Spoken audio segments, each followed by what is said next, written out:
saya ingin Kementerian BUMN dibubarin. Cadangan BBM itu bisa 6-9 bulan. Zamannya Pak Harto juga 6-9 bulan. Saat ini cadangannya tidak lebih 1 bulan. Bjorka itu blessing.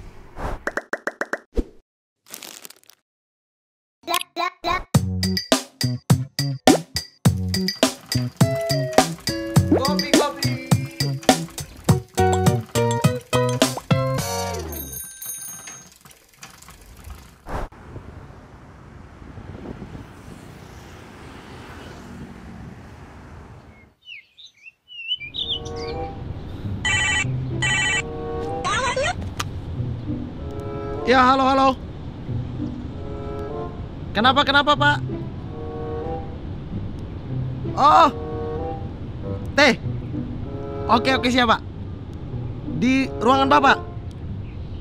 Oke siap, segera saya antarkan ke sana. Tapi tidak pakai sepeda ya Pak? Tidak boleh. Oh ya sudah, saya bawa minumannya saja ya Pak ya. Oke siap, 86 segera merapat. Oke, ada pesanan orderan lagi. Permisi, Pak. Tadi pesan ya? Teh gue pesan. Oh iya, teh. Oke. Saya taruh di sini ya, Pak ya. Terima kasih. Oke, saya langsung cabut dulu ya Pak ya. Silakan. Oh langsung. Pikirnya ditahan gitu maksudnya. Ya jangan dulu ngobrol-ngobrol gitu. Silakan saja. Lo punya dunia kan ke sana kan? saya pergi ada tayangan gitu. Silakan. Udah, gue ulang ya habis itu. Jangan dong. Selesai Jangan masalahnya. Dong. Gimana kabarnya? Tapi sepeda saya di sana. Itu katanya nggak boleh ya? Iya, sepeda saya tinggalin. Kalau hilang, Bosman ganti ya. Wah ini dia nih. Hah? Ini di sini sering kehilangan sepeda, jadi lu hati-hati di sini. Lu kuncinya harus 4 biji kali itu. Ya karena Bosman yang pesan, saya ikhlas lah gitu sepeda ya? hilang dan bakal diganti. Oh, orang kaya yang pesan. Aduh. Boleh ngobrol-ngobrol ya Bosman? Boleh. Oke. Tadi gue pengen usir lu tuh kayaknya. Gue butuhnya soalnya tehnya doang. Cuma tehnya doang, jahat banget. Saya lapor dulu ke komandan. Nih tersangka udah di samping saya. Gimana nih, diapain nih? Tehnya udah aman, udah ditaruh, udah. Iya, udah ada serbuk putih, udah. Iya. Oke. Hari ini maling kedatangan salah satu orang yang sering kalian komen nih. Sampai DM saya ya, Anda yang suka DM. Bosman dong. Nih, hari ini saya hadirkan karena kita akan ngobrol bersama. Boleh. Tentang permasalahan kehidupan berbangsa dan bernegara, wis. Ngeri kali. Iya, ini penonton ini para maling. Kenapa para maling? Iya, pecinta acara Mamat Keliling. Oke. Iya. Okay. Tapi memang ini buat tontonan maling-maling juga kayak Setnov gitu-gitu. buat tontonan mereka juga kan, kasihan nggak ngapa-ngapain di sana kan. Benar, buat nonton ini gitu. Jadi para maling kan. Oke. Tapi sekarang maling boleh jadi anggota legislatif. Boleh kan? Nggak perlu SKCK kan? Nggak perlu. Nggak perlu. Gara-gara acara ini. Iya. Oke, baru ngerti gue. Iya. Jadi malingnya itu bukan maling yang gitu-gitu. Maling yang memang menonton acara ini. Oke. Hari ini kita sudah kedatangan Bosman Mardi Guwowi. Luar biasa. Terhormat sekali. Wah, saya yang terhormat dipesan teh langsung dari Bosman. Yang pesan bukan ini loh, bos loh yang pesan. Kenapa nih akhir-akhir ini kayak mulai menunjukkan citranya pengen jadi capres? Mulai tidak vokal lagi, tidak ada apa nih? Apakah sudah mulai sejak ini ya? Saya melihatnya sejak konten sama Pak Sandi tuh mulai diam tuh. Kenapa? Jadi kita nih sebenarnya gini, saya ada kegelisahan gitu ya. Kegelisahan pertama itu adalah sejak reformasi itu pelajaran pendidikan Pancasila atau bernegara itu kualitinya kurang, sehingga anak-anak 20 tahun kemudian atau anak-anak yang milenial yang usia yang 43 tahun ke bawah atau zilenial yang 25 tahun ke bawah ini sangat lemah di dalam bernegara. Terus sementara untuk sustain atau untuk bertahannya negara, untuk hidup bisnis dan sebagainya itu harus memahami cara bernegara. Jadi contohnya saya nanya nih, Mas Mamat, gue manggil Mas ya karena bebas. Karena jarang-jarang ada yang panggil saya Mas. Jawanya gue nggak bisa menyetop mau lo lebih muda, mau lebih kaya, mau lebih Jawanya soleh. masih kental ya. Tetap gue manggil Mas. Iya, saya juga Jawa sih. Gitu. Jawa. Apa aja Mas Jawa, Zain sukunya? Jawa intonasinya cocok kali. Cocok. Jadi kalau kita tanya misalnya, kalau Presiden Amerika tuh first in command, kalau ada apa-apa sama Presiden Amerika itu ada second in command-nya wakil presiden. Nah, Pertanyaannya, ada third in command nggak kalau mendadak wakil presidennya juga invalid? Nah kan kita kalau film-film Hollywood tuh ada di sampingnya yang bawa koper yang hulu ledak nuklir. Jadi begitu ada apa presidennya, wakil presiden diangkat sumpah, hulu jempolnya dia. Apa yang terjadi kalau orang nomor 1, nomor 2 invalid? Third in command-nya siapa gitu kan? biasanya Menhan kan? Nah, Di luar ya. Kalau di sini di Menko Polhukam kan? Amerika itu bukan Menhan, tapi State Secretary atau Menteri Luar Negeri. Oke. Itu third in command. Nah, hal-hal seperti itu kan di negara lain. Pertanyaannya, kalau presiden kita invalid, nomor 2-nya? Nomornya wakil presiden. Ya secara undang-undang begitu kan? Habibie, Masa? Soeharto. Masa? Soeharto dan Habibie. Ini kalau kita bicara normal, benar kan? Iya. Nah, kalau bicara ada gerakan yang tidak normal, third in command-nya siapa? Hal kayak gitu itu harus diingatkan. Nah, bahwa ada triumvirat, yaitu Menteri Luar Negeri, Menteri Dalam Negeri, dan Menteri Pertahanan. Nah, Iya.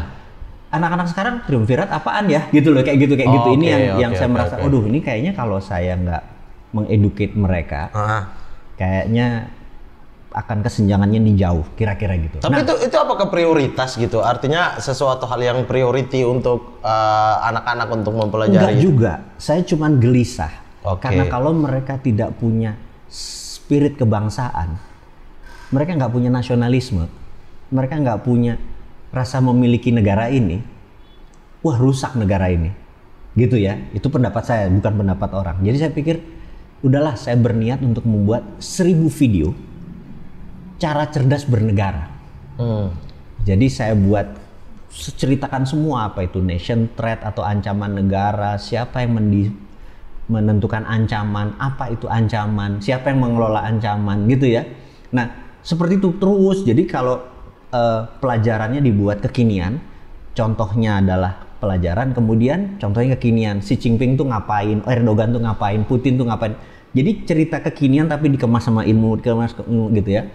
Nah, kadang-kadang paling enak kalau kita ngomong baik-baik kan nggak susah didengarnya. Akhirnya kita menggunakan gaya yang keras, satir, sontoloyo, nyeleneh. Sontoloyo tuh trademarknya tuh iya apa? kan? Ya, hanya untuk membuat Brandingnya tuh. orang nengok gitu. Nah, ternyata ya sekarang sudah hampir 900 video.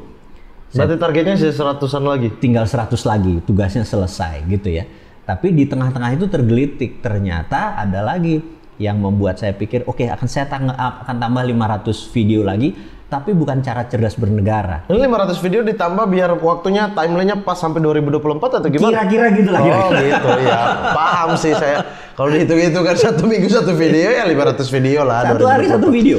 Oh 1 hari ya? Satu hari Oke. 1 video. Berarti 500 hari ya? Jadi 500 hari. Harusnya pas ya?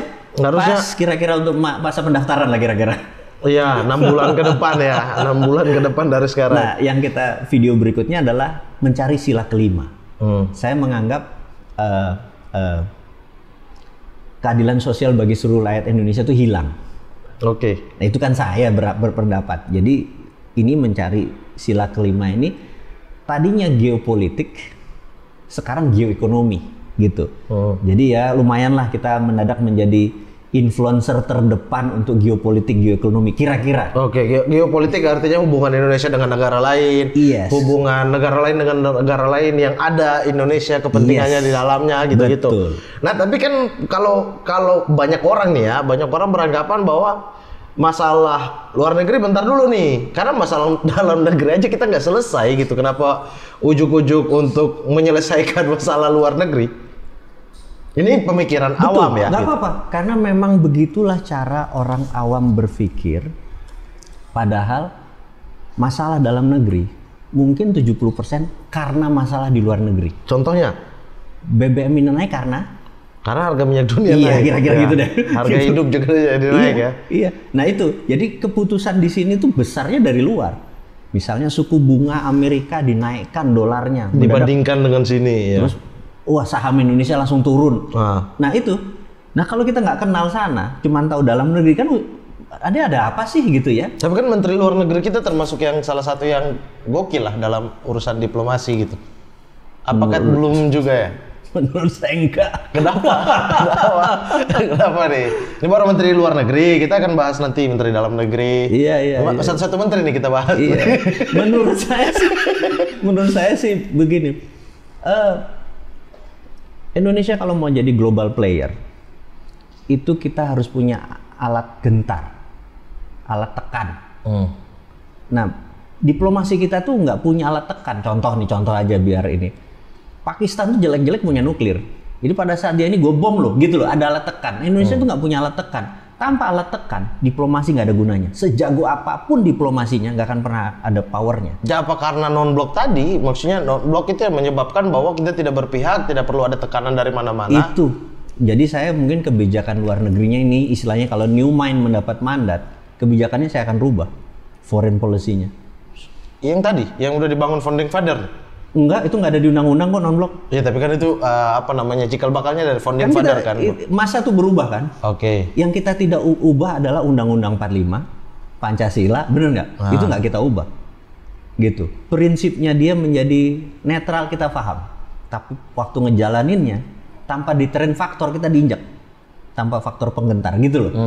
Jadi tetap kita harus punya deterrent faktor, kita tetap netral, tapi kita punya daya tekan. Saat ini kita nggak punya daya tekan. Contoh. Ada 2.000 triliun loh. Indonesia tuh APBN-nya, biar terilustrasi aja teman-teman semua, itu 2.700 triliun. Ya. Atau sekitar mungkin 150 billion. Betul ya? Dibandingin Apple, dibandingin Tesla, gedean Apple, bener nggak? Dan nggak harus masuk gorong-gorong jadi CEO-nya Tesla, gitu kan? Contoh doang nih. Datang ketemu aja baju kaos ya. Iya, gitu. Nah, jadi 270 itu kan 130 2.700. Iya, 150 billion gitu ya. Yang lewat Selat Malaka itu 2 triliun, 2.000 billion, sorry, angkanya 2 triliun itu tuh 2.000 billion alias 8 kali, lebih kali. 8 kali. Bener nggak? Atau lebih? APBN nasional. Dia lewatin di situ. Kita ngurusin tainya, kita ngurusin sampahnya, kita ngurusin ini. Dapat apa Indonesia waktu lautnya dilewatin? Pajak? Mana? Gitu. Nah kalau kita kan istilah New Mind, ngapain lo naikin pajak penduduk? Pajakin aja Selat Malaka gitu loh. Itu yang kita mau challenge. Jadi saat ini cara bernegara itu kan kalau ini kita dapat income dari anggap kita kasih, jangan pajak lah, kalau pajak kesannya kita preman. Kita minta sama Amerika sebagai yang penguasa Seven Fleet atau armada ke-7 wilayahnya di Indonesia. Juga kita minta Cina karena 95% yang lewat adalah Chinese vessel. Kita buat perusahaan asuransi. 15% kita kasih Tiongkok, 15% kita kasih Amerika, 70 kita kelola, asal lewat sekian persen untuk bayar asuransi. Karena untuk bersihin tainya, bersihin kotoran, itu lewatin itu yang merusak itu kita. Itu kalau 1% dari nilai barang. Itu 20 billion, 30 billion, bener nggak? Itu kan APBN kita cukup lumayan ketolong, gitu contohnya. Nah, ini sudah 7 presiden, kok nggak ada yang challenge ya? Bahkan yang sekarang di etalase, lo mau apain Selat Malaka, bener nggak? Nah, jadi kita pikir, siapa aja jadi presidennya is okay, tapi New Mind ini akan mengasih cara cerdas bernegara, gitu loh. Kita bukan mau jadi, itu cuman sanepo, itu cuman kiasan, itu cuman sindiran, gitu ya. Satir ya. Satir, gitu. Karena menurut saya paling enak sekarang ya pakai indirect language. Ya kita andaikan. Jadi mereka yang lihat, oke, nanti kalau gue jadi nih, misalnya Mas Ganjar gue akan giniin, Mas Anies kalau jadi gue akan giniin. Pakai aja seluruh datanya Bosman. Saya pikir nggak ada masalah, Pak Prabowo. Valid ya datanya Bosman. Nah, ini menarik kalau urusan valid nggak valid. This is interesting. Suatu hari YouTube kita di take down, the whole take down, rata tanah, bukan 1 2. Ternyata ada pengaduan. Jadi ngadu itu bukan sekedar report di komen, wah bohong lo, fuck you segala macam, itu kita biasa. Itu mah nggak pernah sakit hati gitu ya. Kalau baper jangan jadi YouTuber gitu aja. Iya, saya sih juga bodoh amat kalian mau komen terus. Tapi kalau dia lapor ke pusat gitu, dipantau terus laporannya kalau ribuan gimana? Ribuannya ada mengandung pornografi, ada disinformasi, ada hoax. Penyebaran hoax. Bener nggak? Sehingga di take down. Tapi sekali lagi perusahaan Amerika itu walaupun asshole, tapi Amerika tuh freedom of speech-nya bagus. Jadi saya challenge waktu itu, saya bilang saya challenge dong gitu. Saya ingat jam 1 pagi di Indonesia, jam 1 siang di Amerika, di YouTube pusatnya saya menantang kenapa dia begini. Terus gini, saya bilang gini deh, kalau lo benar-benar menemukan hoax, disinformasi dan ini silahkan di review, 24 jam kemudian nyala lagi, ceklek. Membuktikan apa? Tidak ada disinformasi, tidak ada hoax, tidak ada pornografi. Atau mereka capek, aduh lama banget nih kalau buka satu-satu, mending udahlah. Udah aja. Itu mungkin bisa jadi kan. Artinya valid dan nggak valid masih belum ini gitu. Jadi ribuan orang tuh kita, itu yang saya nganggap fair, mereka kita bisa challenge. Jadi aduan-aduan itu ya kalau memang buzzer, kalau memang titipan segala macam ya kita bantai. Jadi itulah saya pikir kalau tadi apakah datanya Bosman tidak valid. Nah, itu udah proven tuh nyala lagi kok gue gitu kan. Agak belagu dikit lah kita. Oke. Berarti lumayan ya 1%-nya valid. Buktinya nyala gitu kan. Berarti ada yang valid. Ada yang valid walaupun 1%. Tapi anehnya gini nih, Bosman kan orang lama di bisnis ya. Orang lama di bisnis Indonesia. Artinya tahulah suka duka di dalam bisnis Indonesia seperti apa. Tapi ketika menarik diri dari sana, bukan secara total ya, artinya menarik diri saya harus menekan ke dalam nih gitu. Justru yang ditekan adalah kebijakan luar negeri. Menurut saya sangat ambigu gitu. Kenapa tidak membenahi sistem-sistem yang merasa Bosman dirugikan? Tadi saya daripada direct orangnya tersinggung kan, pejabat kita kan kupingnya agak tipis. Bener nggak? Iya. Karena saya pikir saya paham sekali, saya kenal pejabatnya, kenal. Oh, berarti ada jiwa nggak enaknya gitu. Iya, kita abisnya pakai indirect. Nah, tapi untuk itu tadinya saya adalah orang yang mau pensiun, sudah mau selesai segala macam. Tapi begitu 2016 itu ada sebuah kebijakan yang menurut saya dalam bahasa Godfather itu apa ya? Insult my intellectual. Keren kali. Artinya menghina intelektual gue gitu ya. Jadi kita tuh kalau ada pekerjaan misalnya di BUMN gitu ya, kalau kita dapat kontrak 5 tahun, maka kalau ini proyek negara ya? Proyek negara, pada saat kita mau tender ulang, biasanya kita yang pemegang kontrak lama tuh namanya punya first right to refusal, alias kalau kita nanti tender, kita juara 2 atau nomor 3, maka yang kita akan ditanya, kamu bisa pakai harga nomor 1 nggak? Kita hitung ulang.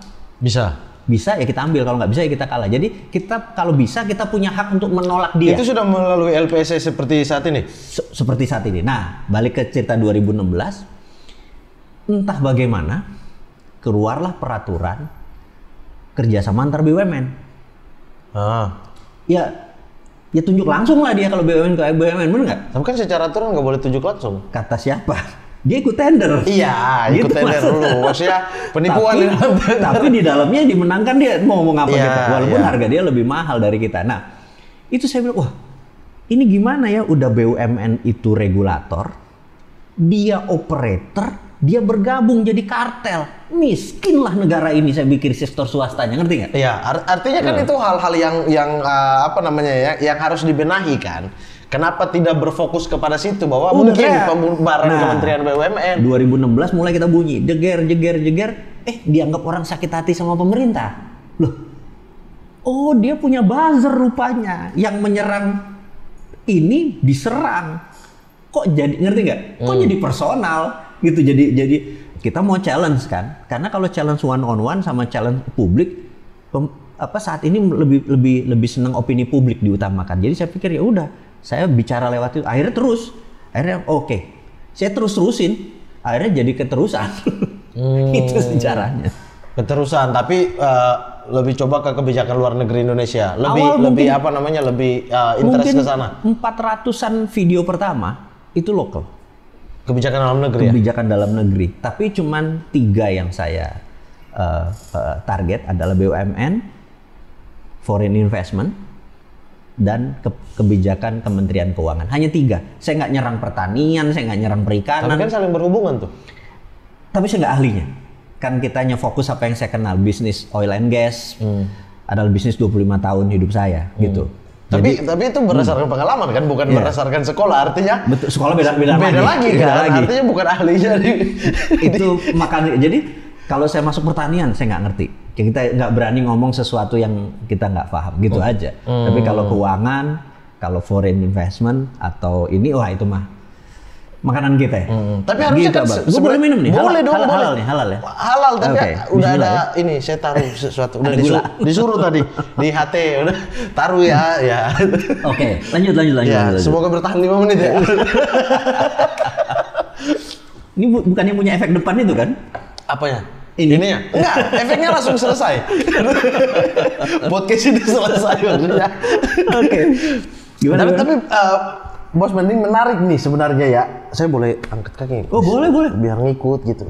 Mau dua-duanya sila juga boleh. Biasanya saya dikasih di jalanan, di pinggir jalan gitu, pakai sepeda emperan, ada kereta lewat. Jarang gitu. kaki diangkat ya? Iya, jarang nih gini-gini nih, santai, enak banget ya.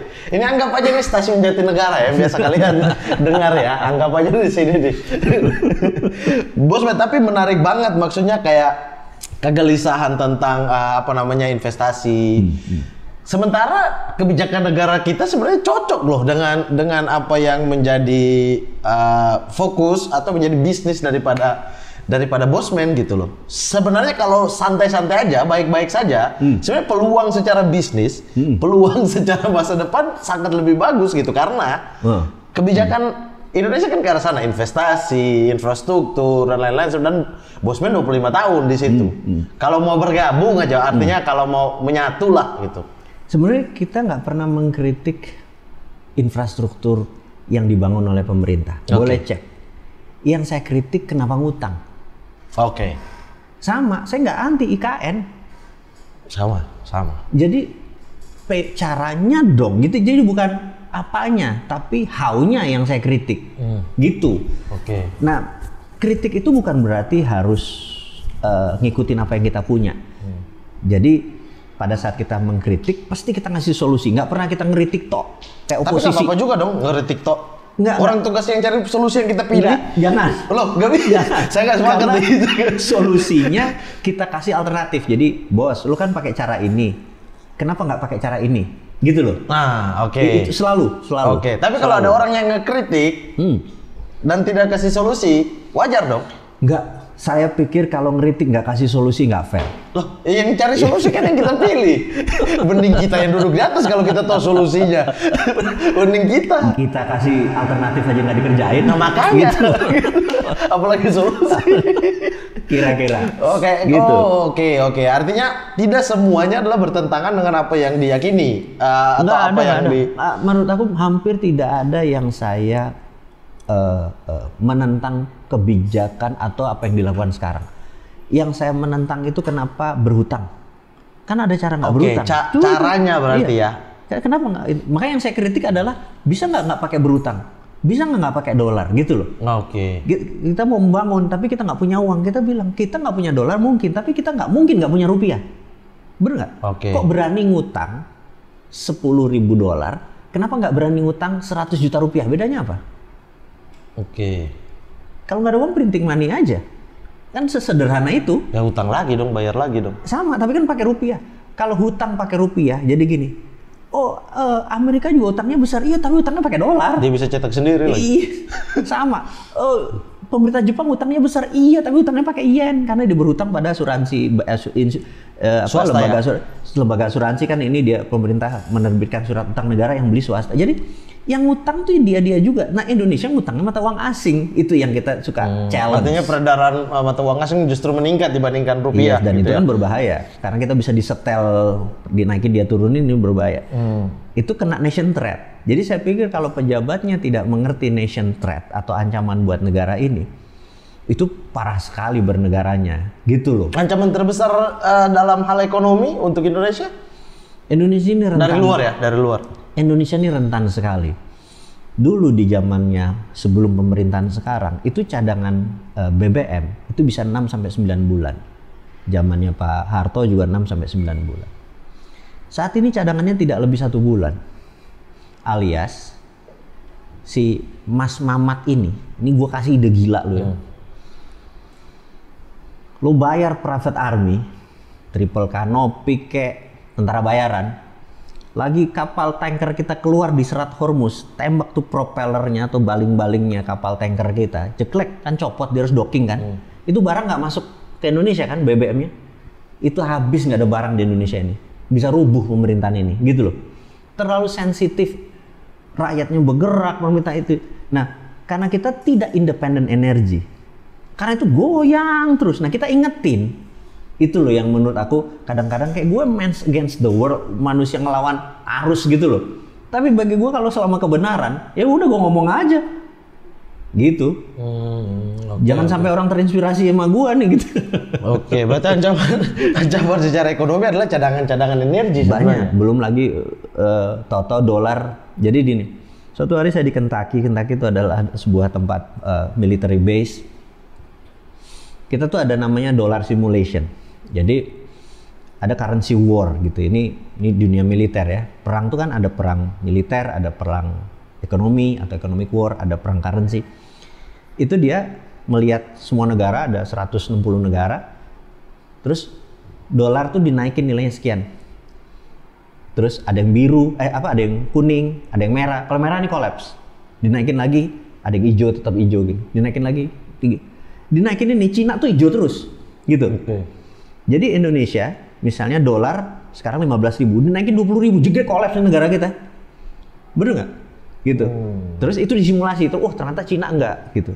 Terus diturunin, dolarnya dikuatin jadi 10.000 gitu. Indonesia import barang jadi mahal, collapse juga Indonesia ternyata. Kalau dolar ini sekarang jadi 8.000, kita mau beli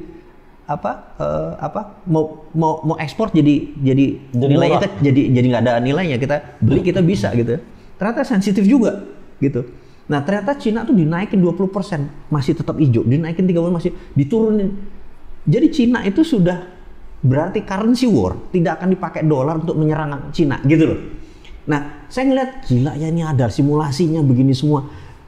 Jadi mereka punya senjata untuk berperang sama negara lain tuh ada. Nah dia ini alat tekan, jadi dolar itu jadi alat tekan. Itu loh maksud saya. Memang dari zaman dahulu kala dari zaman dahulu kala. Ini Amerika menggunakan dolar sebagai makanya dia marah sekali kalau seandainya ada negara lain yang biasa menggunakan dolar tiba-tiba berubah gitu kan. Kayak Rusia sekarang minta semua pakai rubel kan. Good. Nah, gitu kira-kira. Jadi saya ini sangat peduli sama begituan. Saya pikir di Indonesia ada simulasi beginian nggak? Bener nggak? Siapa tahu di ruang Kementerian Keuangan ada. Nggak tahu, makanya kita tanya, panggil ibu nanti lain kali di sini. Datang ke sini tapi ke sini ke ruangan ini juga. Saya kira di sini ada untuk simulasi bosman nonton dari sana gitu kan. Nanti pertanyaannya bosman yang nggak sih saya tanya gitu. Gitu. Oh gitu, oke. Jadi maksudnya adalah bosman melihat Indonesia dalam kondisi tidak baik-baik saja ya. Artinya dalam hal ekonomi. Dalam hal tekanan luar negeri, bahkan dalam negeri pun tidak stabil gitu ya. Disebut tidak baik tuh gini. Ini kalau saya tuh merasa Tiongkok merdeka tahun 1949, benar? Indonesia merdeka 1945. Kita tuh 4 tahun lebih tua dari Tiongkok, gitu kan? Saat ini GDP per kapita kita 4.200-an. GDP Tiongkok 15.800. GDP itu apa tuh? Biar penonton. GDP per kapita tuh begini. Kalau GDP per kapita kita 4.000, kalau kalikan 15.000 kira-kira 60 juta. GDP per kapita adalah pendapatan rata-rata penduduk Indonesia adalah 60 juta setahun. Gitu. Karena 4.000 kali 15. Nah, GDP-nya Tiongkok itu 15.800 atau 4 kali lipat dari Indonesia. Di Cina itu 4 kali lebih makmur dari Indonesia. Kita lebih tua 4 tahun. Ada apa? Kok kita nggak bisa segitu? Bener nggak? Itu kan kita tanya dong. Oke, siapa yang lebih muda dari Indonesia? Singapura merdeka tahun 65. 20 tahun Indonesia lebih tua. GDP per kapitanya Singapura itu $60.000. 12 kali dari Indonesia. Tapi kan banyak yang bilang tidak bisa disamakan karena penduduk mereka sedikit dengan lapangan kerja yang Di bisnis rule tetap sama. Populasi yang dihitung, pegawai gua 5 sama pegawai gua 300. Lu enak pegawainya 5? Enggak. Indonesia punya kekayaan alam. Yang Singapura nggak punya tambang emas, Singapura nggak punya tambang boksit, Singapura nggak punya tambang nikel, bener nggak? tambang koruptor aja. Di sini ada Di juga. sana. Kan lari ke sana bebas. Uangnya taruh di sana. Taruh di gitu ya. sana. Nah, hal-hal seperti itu kita mau challenge. Sudah 7 presiden nih. Kok nggak membuat ini lebih baik? Lu ngapain aja? Gue cuma mau challenge. Oke. Gitu. Nah sama seperti yang 2024 ini. Mas Ganjar programmu apa nih untuk Indonesia jadi 10.000? Nih. Mas Anies programmu apa? Ya kalau cuma Main joget-joget TikTok program mereka. Iya itu doang, kalau itu juga gue bisa. Lu gua mau aja. Saya juga bisa. Nah ini kritikan sehat. Aku nggak yakin aku yakin mereka nggak akan tersinggung waktu bosman nanya Mas Ganjar mana program lu yang bikin 12.000 dolar per kapitanya gitu. Nggak akan tersinggung gitu. Nah challenge-challenge seperti itu yang kita harapkan. Udahlah, yang sekarang ini sudah 10 tahun dikasih kesempatan. Ya waktu dia mengambil alih itu sekitar 3.500-an, sekarang 4.200. Naiknya juga belum signifikan gitu. Itu kan harusnya wake up call kan? Gitu loh. Itu yang kita mau ingatkan. Bahwa sekarang ini bukan belum apa-apa. Indonesia belum berdaulat. Indonesia nggak ada masalah.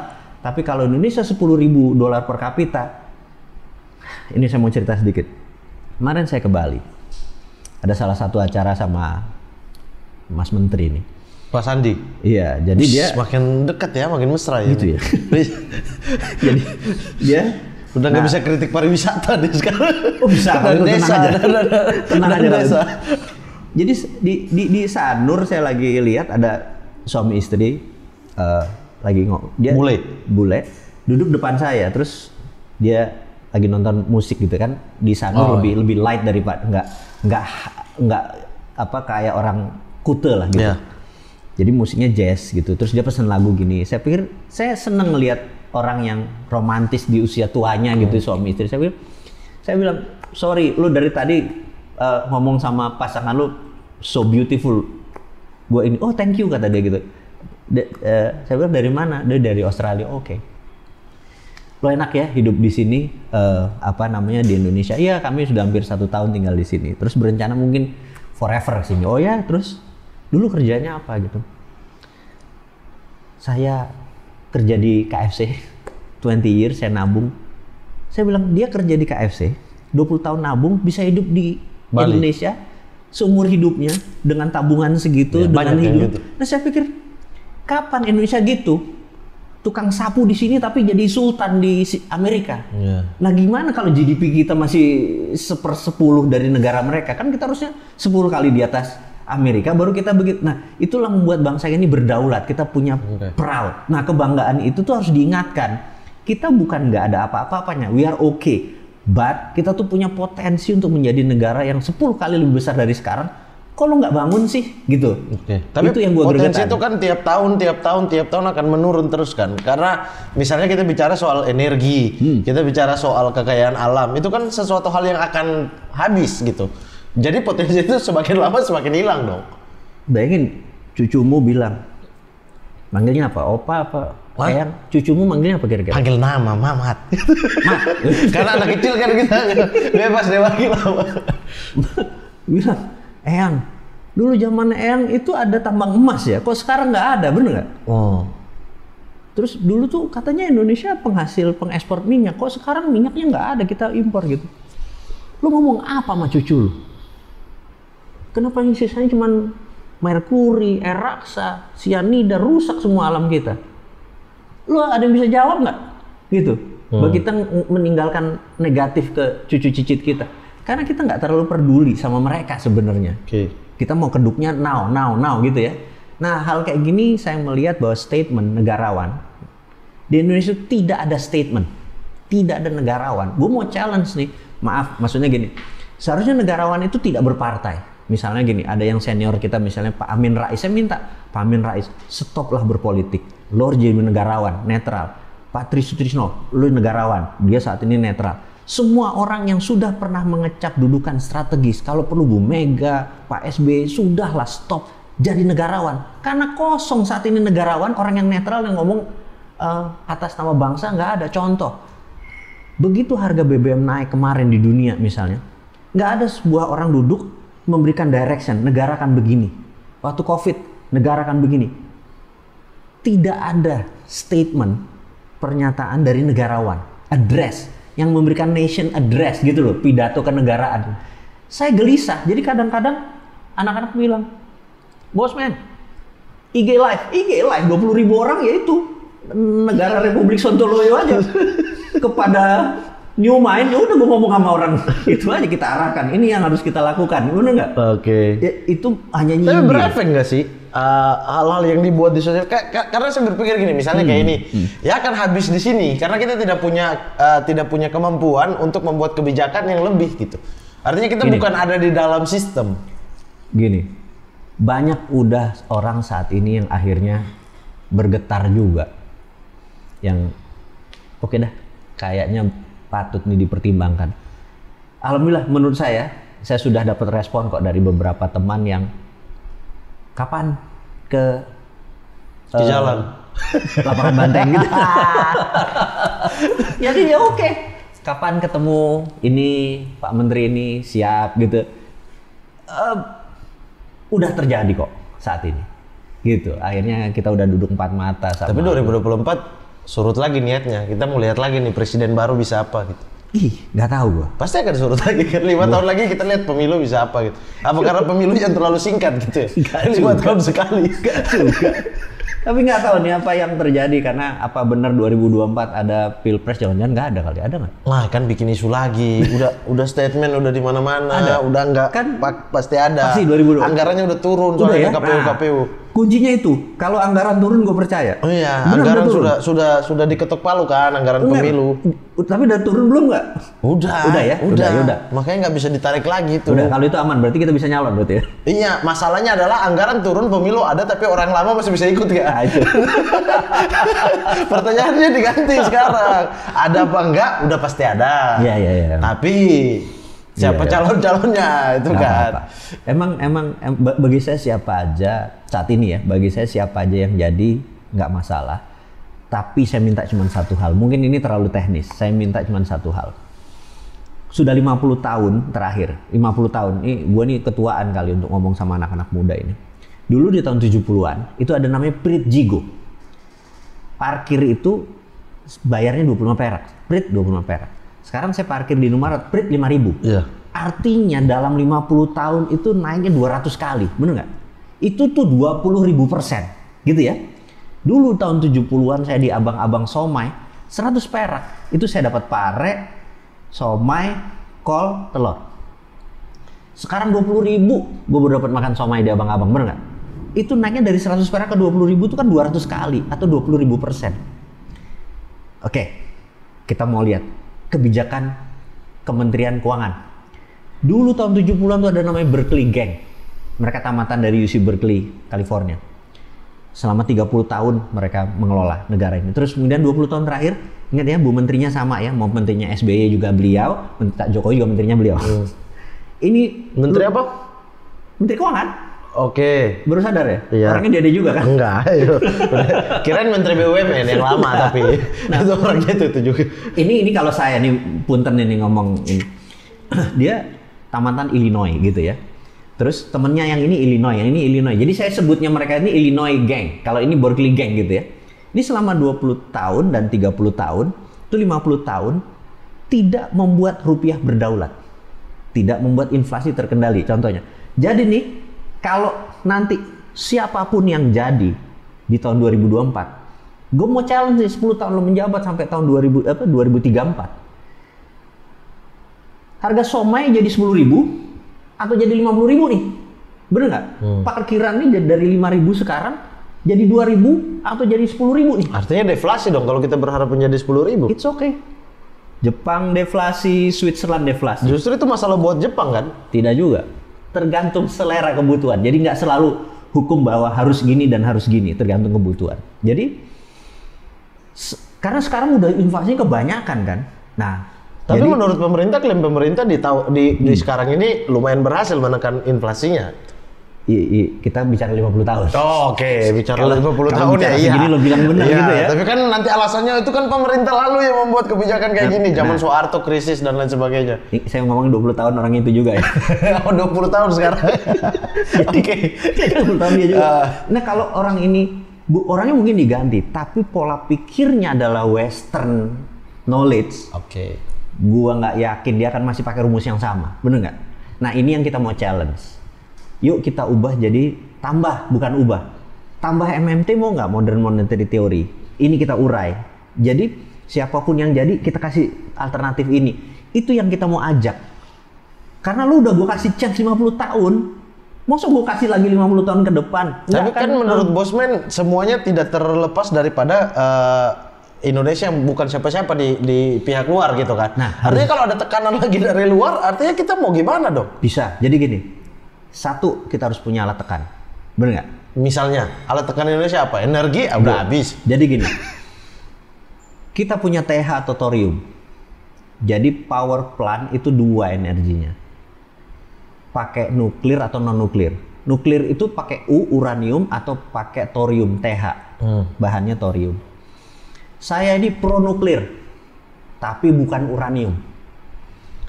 Jadi pembangkit listrik kita ada tenaga batu bara, tenaga gas, tenaga gasolin atau minyak bakar.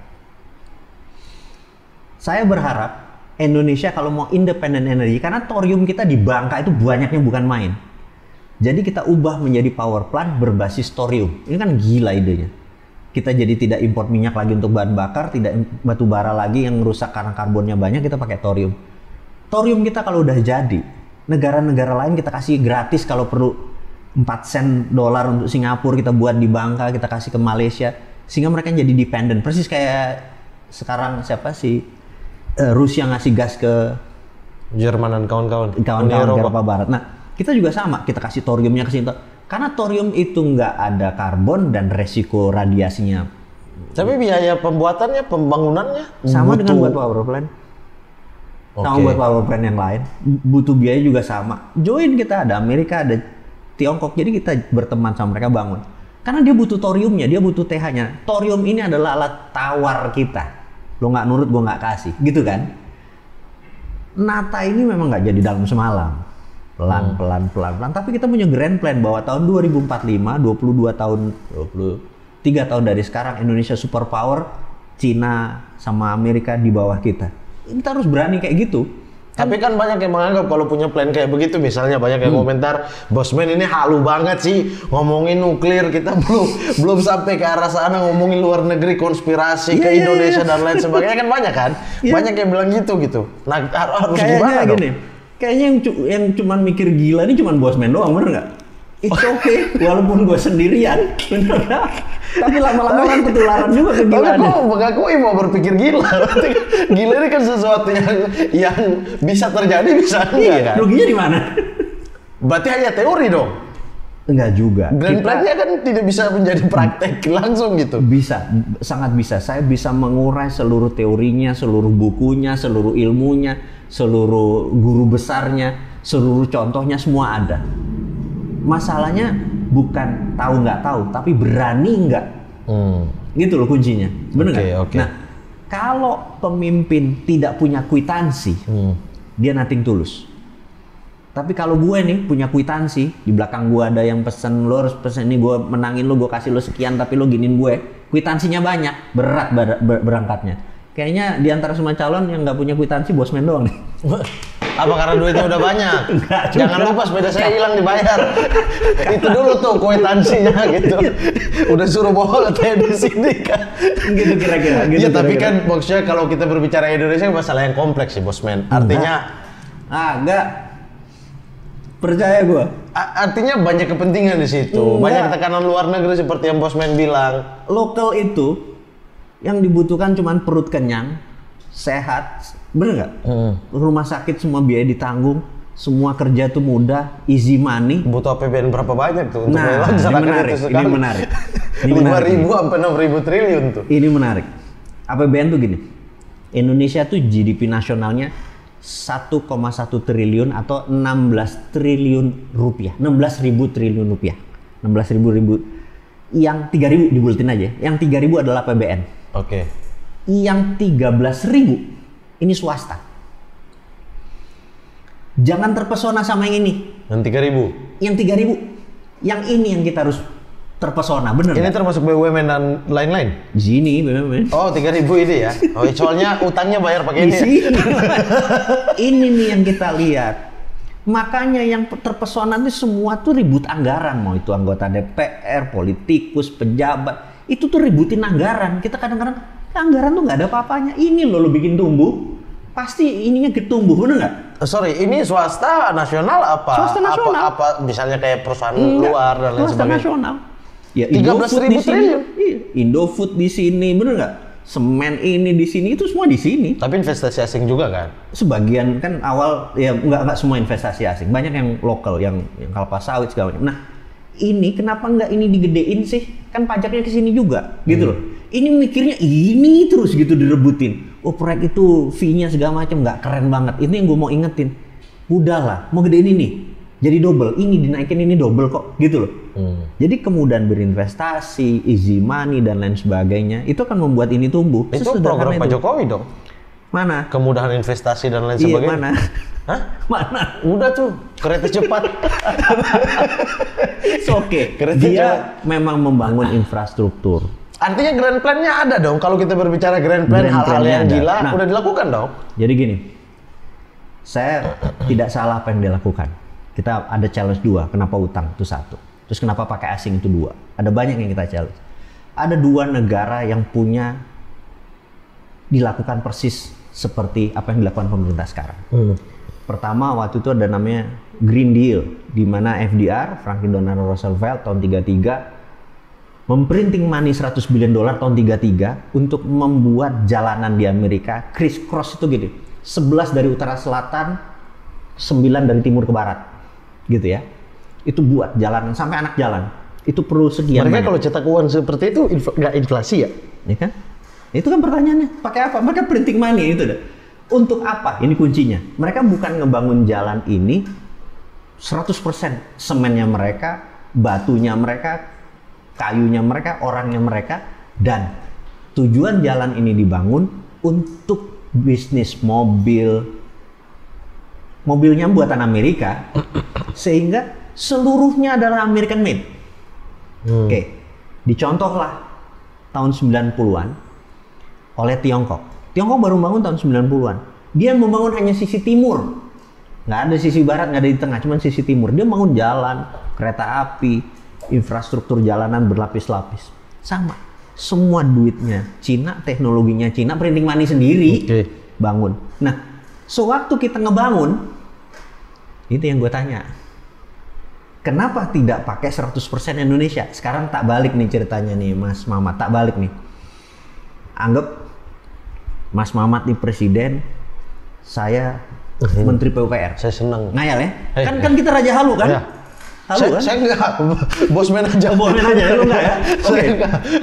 Gua halu nih. Iya, ini Gua saya mau halu disuruh nih. halu bareng kan, udah Ya, halu nih. Lu bayangin jadi presiden, lu aminin aja. Bener Oke, nggak? amin ya Oke. Allah. Iya. Gua Menteri PUPR. Oke. Terus kita bilang, Hei, Pak Menteri, sini. siap. Ada peluang bagus, Pak Presiden. Ada peluang apa? Di Papua Nugini, itu orang tangan kanan Perdana Menterinya orang kita, Pak. Yang kita udah garap lama, Pak. Siapa tuh? Oh, ada. Ini orang udah lama kita garap. Nah, dia sudah kita kasih inspirasi untuk mereka membangun jalan tol, pelabuhan, segala macam. Terus, nah kita bilang, pokoknya mereka kerja. Kita siapin uangnya, kita siapin dananya, segala macam. Pokoknya nanti jalan tol jadi, nanti semennya semen kita, Krakatau Steel nanti jalan, nanti orangnya kita 100% kita bawa orang dari, pokoknya nggak ada orang dari sana ya. Oke. Kita bawa barang kita jadi, begitu udah jadi ini mau taruh, mereka bayar pakai dolar, bener nggak? Udah mulai paham? Bahwa proyek itu jadi underlying printing money, jadi rupiah kita di printing, kasih Krakatau Steel, kasih pabrik semen, kasih pabrik bata, bener nggak? Printing money. Printing money-nya nanti dibayar gimana? Begitu mereka masuk dolar, nyicil, nah uangnya dibakar. Masuk dolar, uangnya dibakar, bener nggak? Printing money kita underlying-nya proyeknya dia. Oke. Jadi ngerti posisi Indonesia kenapa gua challenge? Lah, Kenapa nggak printing money sendiri? Kenapa pakai printing money? Kenapa kita underlying printing money duit orang? Itu loh yang gue. Tapi itu akan kena sih dari Amerika maupun dari Inggris sih. Kalau pakai cara yang tadi sih. Gue kok ya kan akan menjadi tekanan, berani-beraninya kamu printing money nggak pakai dolar, berani-beraninya kamu pakai rupiah, gitu-gitu kan? Karena nggak punya faktor penggentar kan? Iya, itu. Ya berarti itu dulu kan yang diberesin faktor kekuatannya itu kan. Jadi siap perang lah istilahnya. Mulai kan? paham kan? Bahwa di situ yang kita mau challenge, gitu loh. Mau nantang itu bukan berarti nantang berantem. Ada muscle, jadi otot itu punya ini ya. Knowledge itu juga punya muscle. Jadi kalau kita Mas Mamat mau bicepnya gede, ngangkatnya begini, muscle lo tumbuh. Oke. Muscle knowledge itu ada muscle-nya, knowledge itu ada muscle-nya. Nah saya tuh menantang untuk mengingatkan ada muscle knowledge yang lain loh Pak, Bu, gitu loh. Gue bukannya menghina yang lo punya, you the best, buktinya lo udah jadi. Pak kalau ini dipakai bagaimana? Jadi saya cuma ngingetin. Nah bagi saya merasa oposisi tidak melakukan itu. Memang nggak ada oposisi? Makanya. Yang menjabat sekarang juga manut istilah. Maksudnya kita, apa presiden? Ya pasukan bawahnya. Ya. Nah kita mau challenge, ini ada yang lain dong, ini ada. Nah itu saya merasa kok nggak ada yang ya. Tapi kan gitu. Berteman dengan menteri-menteri ya dikasih dong. Sudah. Mereka nggak bisa. Mungkin rekeningnya nggak cocok. Oh. Itu gak bener gak? Iya sih. Gue ngerti juga. Jangan-jangan kalau gue di posisi dia, aduh ini ide akan susah bagus. juga karena tapi sistem udah mengikat seperti itu kan. Ide lo bagus tapi rekeningnya nggak cocok ke gue. Nah itu kan repot. Oh. Gue nggak tahu. Nanti kalau gue kasih tahu. Bener gue nggak bisa jalanin karena rekeningnya nggak cocok. Kayaknya kalau Pak Sandi ini kayaknya bakal ada posisi nih. Kalau Pak Sandi jadi? Kalau Pak Sandi wapres atau presiden gue jadi gitu. Konjen aja gue di kota kecil. Ya Allah, konjen itu mah tujuannya liburan bos men. Jadi konjen itu mah itu liburan doang gitu. Gue nggak ngapain itu. Cari di tempat yang sangat kurang orang Indonesia. Jadi nggak mau ngapain. Makan gaji buka. Gitu. Iya, di Warsawa gitu kan. Gitu. Jadi konjen nih gue. Tapi satu hal ya saya menarik tadi ya. Ya oke. Luar negeri kita tahu lah posisi Indonesia lemah, kita nggak punya sesuatu yang bisa kita menjadi ancaman buat misalnya Amerika, misalnya Tiongkok atau negara besar lainnya gitu yang menjadi tekanan. Kalau Anda melakukan A, saya akan menarik tuas B gitu misalnya gitu. Keren. Itu nggak akan kan karena memang kita posisi kita lemah sekali di dunia internasional. Kita cuma manut-manut aja sama apa yang dilakukan Tiongkok, kerjasamanya, apa yang dilakukan Amerika. Mereka dua perang kita bingung gitu kan. Benar. Itu pastinya gitu. Nah kita bicara dalam negeri sih ya biar orang nggak bilang halu gitu. Yes. Oke. Biar orang nggak bilang halah kejauhan tuh Mas. Bener. Saya tertarik tadi soal BUMN sebenarnya. Bahwa ada nih di Indonesia Kementerian BUMN yang dia incar proyek strategis nasional juga gitu. Lalu kapan swasta atau UMKM itu tumbuh dengan bagus kalau sementara yang masih dipegang oleh BUMN. Jadi keluar dari satu pintu masuk lagi ke pintu yang lain gitu. Jadi, yang memiliki pintu itu sama gitu. Jadi BUMN itu, jadi ingat tugas menteri ya. Kementerian itu adalah regulator. Dia pembantu presiden, dia regulator. Saya bukan anti Pertamina, saya bukan anti PLN. Saya anti Kementerian BUMN. Ya. Karena kalau dia kementerian, dia regulator, perusahaannya dia operator. Jadi operator sama regulator nggak boleh gabung. Ya, jadi saya ingin Kementerian BUMN dibubarin. Ada contoh nggak di negara lain misalnya punya Kementerian BUMN? Temasek, Singapura itu BUMN tapi tidak di bawah Kementerian BUMN. Kasana di bawah apa dong? Dia langsung di bawah menteri terkait. Jadi misalnya Pertamina ya di bawah Menteri SDM. Jadi bukan dia nggak digabung menjadi satu di bawah Kementerian BUMN. Ada jadi cross fungsi. Proyek ini yang ini kerjain, yang ini. Kalau kementerian kan ada yang buka selamat pagi Bapak. Itu costnya gede banget itu ngurusin protokol begituan, bener nggak? Nah, kita berusaha mengurangi protokol. Jadi jadi PT Indonesia Incorporated itu BUMN kayak Kasana itu di bawah menteri terkait itu lebih lincah gitu.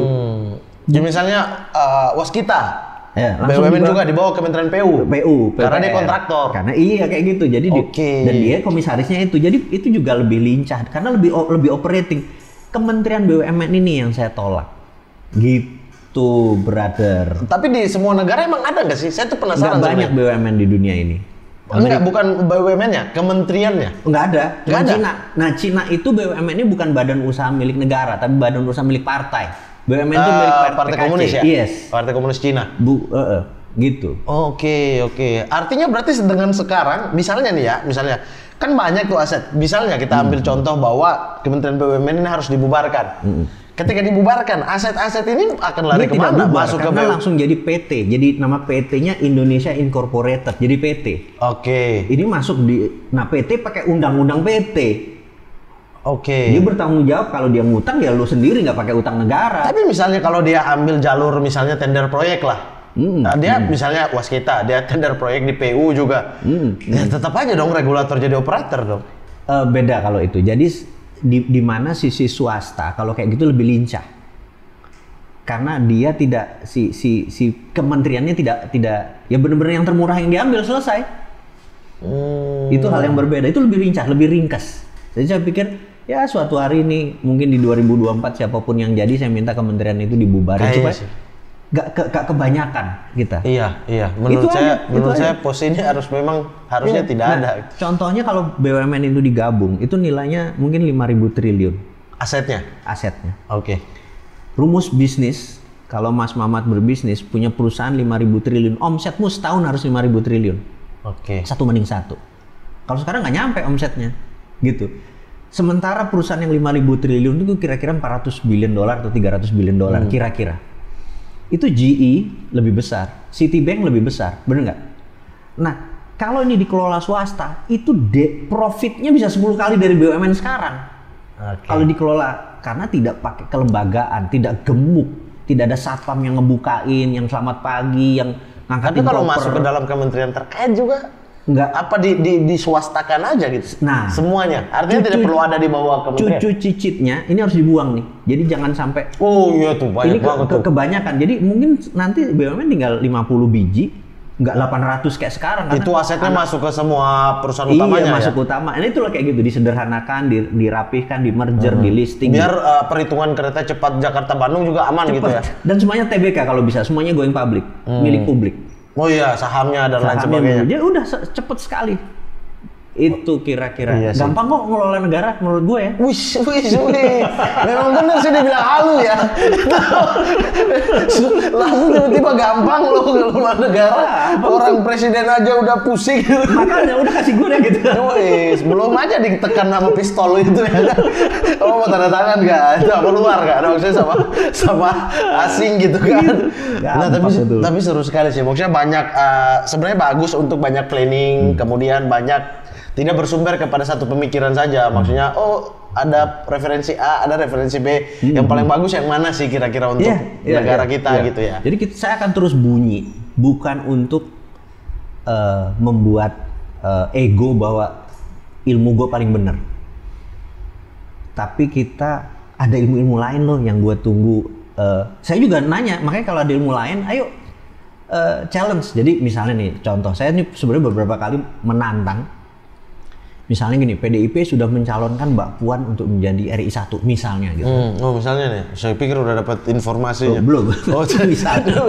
Terus saya bilang, kenapa nggak PDIP buat PDIP Get Talent untuk cari wakil presiden atau para menteri? Konvensi. Itu gue menyalonin tuh. Pernah kan dibuat tapi abal-abal kan? Makanya jangan yang abal-abal. Partai biru. Iya gitulah. Iya. Nah, konvensi itu nanti partai ini buat, saya maju, saya pengen tahu si A konsepnya apa. Karena kalau lebih bagus ya udah, bener nggak? Cikar kanan, Faya Kondios, bener nggak? Okay. Tapi kalau nggak kita adu. Nah, masyarakat harus terbiasa dengan berbeda pendapat. Referensi yang berbeda. Referensinya jadi lebih banyak, lebih colorful. Cuman itu tok, gitu. Habis itu selesai, begitu konsep kita dipakai atau konsep kita diterima sebagian, udah kita tenang kok. Gitu Mas. Jadi banyak pertimbangan dari masyarakat melihat ini planningnya grand plan. Tapi sih masyarakat kayak saya dan pengunjung saya kayaknya udah gak peduli, bodoh amat kalian. Mau grand plan mau apa, udah ini harga teh makin mahal. Nah ini gini, saya kasih sebuah ilustrasi yang nanti teman-teman kita ini Kalau konsep kita diterima, easy money buat lu semua, easy money. Jadi gini, saya ada sahabat saya namanya Jackson. Dia lahir. Tiago? Hah? Dia orang Malaysia. Sewaktu dia tuh bercita-cita ingin ke mainland, ke Cina, tapi ke Malaysia nggak punya hubungan diplomatik, sehingga dipindah warga negaraan ke Singapura. Tahun 88 waktu dia usia 18 tahun, sebagai warga negara Singapura dia bisa masuk ke Tiongkok. Di 88 terus 89 ada regulasi powerful sekali dari Deng Xiaoping dan segala macam, sehingga printing money mulai di sana. Dia pulang ke ini tahun berapa? 2012 dia pensiun. Dia punya $2 billion, very rich ini teman saya ini. Terus sekarang menjadi partner bisnis saya untuk dua bisnis di Indonesia, power plant. Nah, saya mau menceritakan adalah gimana sih cara Cina dulu make money, karena dia buat duitnya di Cina. Jadi dia bilang gini, di Cina itu di kawasannya ada kawasan bisnis, kawasan industri, kawasan pertokoan, kawasan perumahan gitu ya. Kalau di kawasan bisnis, manufaktur, itu kalau kita punya 1 hektar tanah, anggap nilainya $1 miliar. Kalau di Indonesia tuh cuman boleh kredit keluarnya 70%. Cuman 700 juta. Kalau di sana punya 1 miliar, keluarnya 5 miliar. Selama dibangunnya di sana, jadi 5 kali lipat. Bagi bank, 1 tambah 5, 6. Pinjamnya 5, bener nggak? Kalau kita 1 keluarnya 700. Gitu. Ini kegedean jaminan, karena waktu 700 tambah ini kan 1,7, minjemnya cuma 700 kira-kira sudah. Nah, dengan membangun 5 kali lipat itu terjadi percepatan. Gitu, karena kreditnya 5 kali lipat. Nah, sama.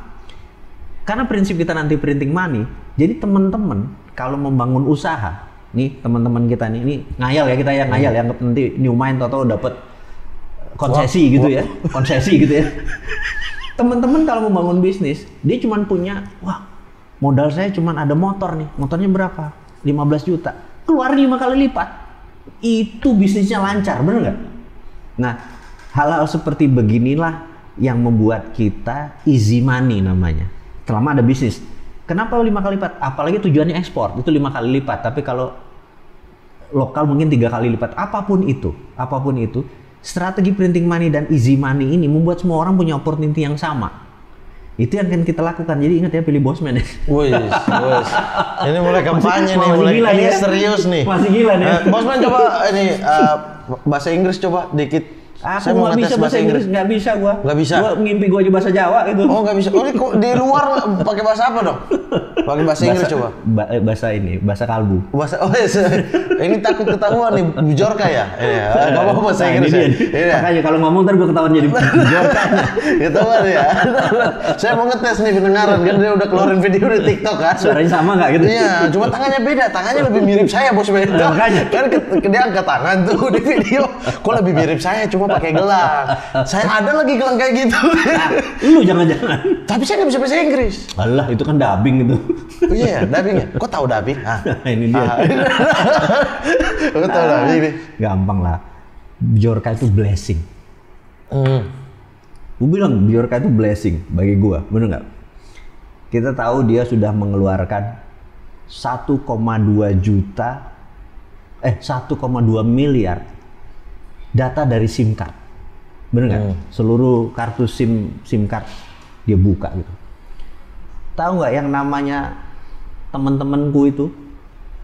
Ini berkah. Di download 1,2 giga, diketik satu-satu sekarang. Kalau kita digital marketing kan buat jualan, bener nggak? Ya tapi kan pencurian data dong. Kan yang nyuri kan Bjorka bukan Ya kita. tapi ikut mencuri juga bahaya nih. Wah, ini saya semakin curiga nih Bjorka nih. Malah suka dengan blessing katanya loh. Blessing. Wah, kalau kita digital marketing bener nggak? Wah, ini buat dagang nih. Nggak usah gitu, partai politik kan, wah ini buat kampanye nih, bener nggak? Astagfirullahaladzim. Atau partai baru ya, wah ini buat menu-menuin anggota nih ya, gitu ya. Itu, jadi kita ngelihat sesuatu bisa dari sisi negatif, bisa dari sisi positif. Tapi itu negatif, kalau diambil menjadi marketing, yang ini negatif nih. Tujuan Bjorka kan mungkin bukan begitu. Ya? Mungkin mau ngetes doang ya. Kok jadi saya belain Bjorka? Tujuannya belain mungkin ya. Gitu, artinya bahwa, pemerintah sistem keamanan kalian lemah nih, saya bisa bongkar nih. Tapi kalau di download buat marketing, buat penipuan, ya kena lah, itu juga kena. Gitu ya? Iya dong. Tuh anak-anak udah banyak tuh. Tangkap Bosman, ini Bjorka nih, yakin saya. Bosman, terima kasih banyak. Sama-sama. Sudah berkah pesan- banget sudah hari pesan ini teh. sudah bergosip kita. Iya, udah Dengan Mas ngobrol-ngobrol Mamat. santai, Buat tidak teman-teman terasa juga. tehnya juga udah habis. Belum merasa pusing. Kayaknya bentar lagi gue nulis warisan nih. Nulis warisan. Saya dikirim sama ini teknologi Gitu ya? ya, buat naruh sesuatu gitu, Siap. supaya mengakui kalau Bosman Bjorka enggak. Oke, Gitu. terima Oke, kasih banyak. sama-sama. Sukses. Semoga banyak ide-ide lagi yang keluar Amin. dari Bosman gitu yang untuk mengkritik maupun memberikan masukan. Kan sekarang udah deket-deket sama menteri tuh, langsung tuh kasih tahu nih makalah saya tolong dipelajari gitu-gitu. Siap. Ya, bisa gitu juga kan. Siap. Salam buat Pak Sandi kalau ketemu ya. Sama-sama. Suruh Pak Sandi main-main ke sini lah. Biar saya cecar dia ya. Cecar sebagai menteri boleh dong, Boleh bukan dong, secara boleh. pribadi. Nggak apa, pribadi juga nggak Iya. apa-apa. Tolong telepon sekarang. Bilang, saya butuh nih. Butuh ini batu loncatan doang Kementerian Pariwisata buat jadi capres atau cawapres ya gitu. Oh gitu, Mau betul, nanya ya, gitu. betul. Boleh. Nah Boleh. gitu ya. Bisa aja lu ah. Iya, enggak. Saya tahu beliau santai kok. Santai. Orangnya. Beliau santai. Oke. Terima kasih Bosman. Sehat-sehat Sama-sama. selalu. Sukses selalu. Video-videonya juga Amin. upload terus ya. Amin. Biar bersaing dengan maling. Sekarang udah kalah sih Bosman. Lewat gua. Terima kasih banyak dan teman-teman jangan lupa untuk like, comment, subscribe dan share video maling. Jangan yang lain, nonton yang lain karena yang lain tidak ada informasi apapun ya. Yang ada cuma hura-hura, huru-hara. Bagus sekali saya.